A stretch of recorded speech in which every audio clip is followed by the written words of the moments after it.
అస్సలాముఅలైకుం. Hi అండి. అందరూ బాగున్నారా? అందరూ బాగుండాలని మనస్ఫూర్తిగా కోరుకుంటున్నాను. దాంట్లో నేను కూడా ఉండాలండి.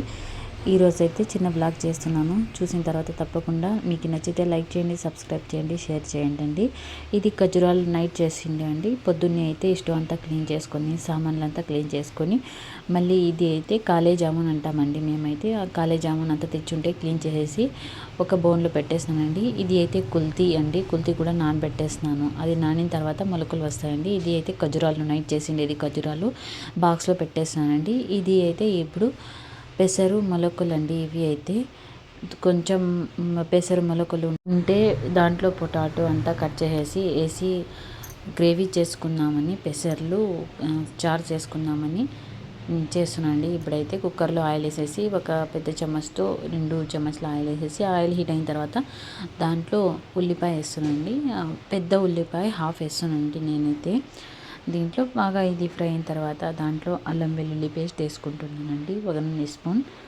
మళ్ళీ టమాటో పేస్ట్ చేసుకునే ఆ టమాటో పేస్ట్ కూడా వేసేస్తున్నాను. అల్లం వెల్లుల్లి పేస్ట్ బాగా ఫ్రై అయిన తర్వాత టమాటో ప్యూరీ వేసేస్తున్నానండి. అది బాగా మగ్గిన తర్వాత దాంట్లో ఆయిల్ అంతా పైన రావాలండి. ఇది అయితే మగ్గిన తర్వాత బాగా ఎంత మగ్గితే అంత టేస్ట్గా వస్తుందండి. ఇది అయితే ఈ చారు అయితే దాంట్లో ఉప్పు వేసేస్తున్నానండి. టేస్ట్ ప్రకారంగా ఉప్పు వేసేయాలి.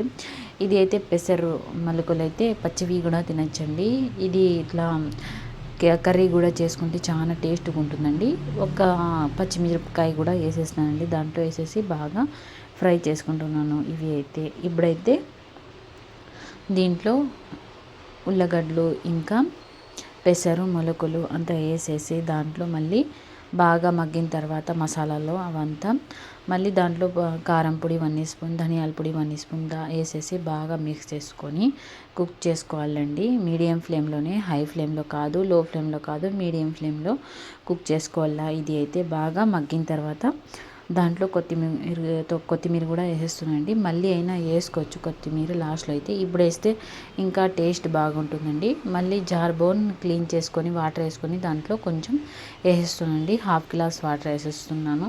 వేసేసి బాగా మగ్గిన తర్వాత మళ్ళీ కుక్కర్ ఢాకన్ పెట్టేసి విజిల్ పెట్టేసి ఒక 2 విజిల్స్ పెట్టిన తర్వాత మళ్ళీ ఇట్లుందండి పెసరు మొలకలు చారు అయితే ఇట్లుందండి. మళ్ళీ దాంట్లో దోశలు వేస్తున్నానండి.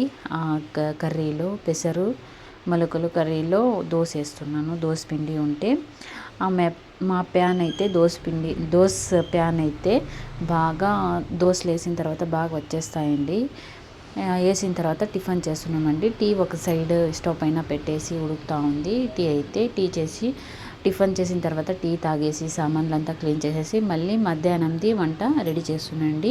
ఇది అయితే వంకాయ ఇంకా బెండకాయ చట్నీ చేస్తున్నానండి. చాలా టేస్ట్గా ఉంటుందండి. 1 స్పూన్ ఆయిల్ వేసేసి దాంట్లో జీలకర్ర ఇంకా వంకాయ ఒక 10 బెండకాయలు, ఒక 2 టమాటో ఇంకా పచ్చిమిరపకాయ ఇది వేసినానండి. అది బాగా మిక్స్ చేసుకోవాలండి. అది మగ్గిన తర్వాత దాంట్లో ఏమేమి వేస్తానంటే చింతపండు ఇంకా కొత్తిమీర, తెల్లగడ్డ అంతా వేసుకొని బాగా మగ్గించుకోవాలండి. అది మగ్గితే మెత్తగా అయిపోతుంది కదండి. మళ్ళీ అది చల్లగా అయిన తర్వాత మిక్సీ జార్ బౌన్లో వేసుకొని అది చట్నీ చేసుకోవాలండి. చాలా టేస్ట్గా ఉంటుందండి. తప్పకుండా ట్రై చేయండి. ఇది చల్లగా అయిన తర్వాత జార్ బౌన్లో వేసుకొని దాంట్లో టేస్ట్ ప్రకారంగా ఉప్పు వేసుకొని మళ్ళీ ఇప్పుడైతే మిక్సీ చేసుకుంటున్నానండి. ఇది అయితే చట్నీ అయితే రెడీ అయిపోయింది. చూడండి ఎంత టేస్ట్ ఉందంటే అన్నంలో ఈ చట్నీ కలుపుకొని నెయ్యి వేసుకొని తింటా ఉంటే చాలా బాగుందండి. మీరు కూడా తప్పకుండా ట్రై చేయండి. మీకు కూడా తెలుస్తుంది ఈ రెసిపీ ఎట్లుందో అని. ఈ చట్నీ రెసిపీ మళ్ళీ టమోటా ఇంకా ముల్లంగి ఇంకా బీన్స్ వేసేసి సాంబార్ కూడా చేసేస్తున్నానండి నేనైతే.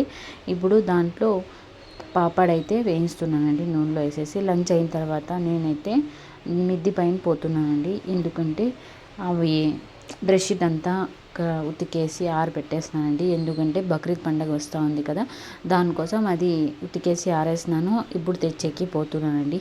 బెడ్షీట్ ఇంకా పరదాలు, చిన్న పరదాలు ఇంకా పెద్ద పరదాలు ఉన్నాయండి ఉతికేటివి. ఇంకా చిన్నవి అయితే ఇప్పుడైతే ఉతికేసి ఇంకా పెద్దవి బెడ్షీట్లు, చిన్నవి పరదాలంతా ఉతికేసేస్తున్నాను కదా, అది తీసుకొని వస్తున్నానండి కిందకి. ఆరిన తర్వాత ఇంకా ఎక్కువ ఎండ లేదండి. ఇప్పుడైతే వర్షాలు అయితే స్టార్ట్ అవుతున్నాయి కొంచెం. అందుకే గ్రీన్గా ఆరుతున్నాయండి బట్టలు అయితే.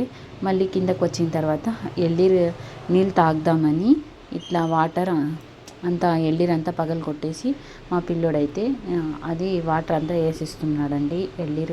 కాయలోది నీళ్ళు. ఇది అయితే ఇంత కొంచెం ఉందండి, 30 రూపీస్ అంట. ఇది అయితే వాటర్ ఇంత కొంచెం వచ్చిందండి. ఈ వీడియో ఇక్కడితో స్టాప్ అండి. మీకు నచ్చితే ఈ వీడియో తప్పకుండా లైక్ చేయండి, షేర్ చేయండి, సబ్స్క్రైబ్ చేయండి. బాయ్ అండి. अस्सलाम वालेकुम, अल्लाह हाफिज़, थैंक यू ఫర్ వాచింగ్. దువే మే యాద్ రఖియే. ఈ వీడియో నచ్చితే తప్పకుండా లైక్, సబ్స్క్రైబ్.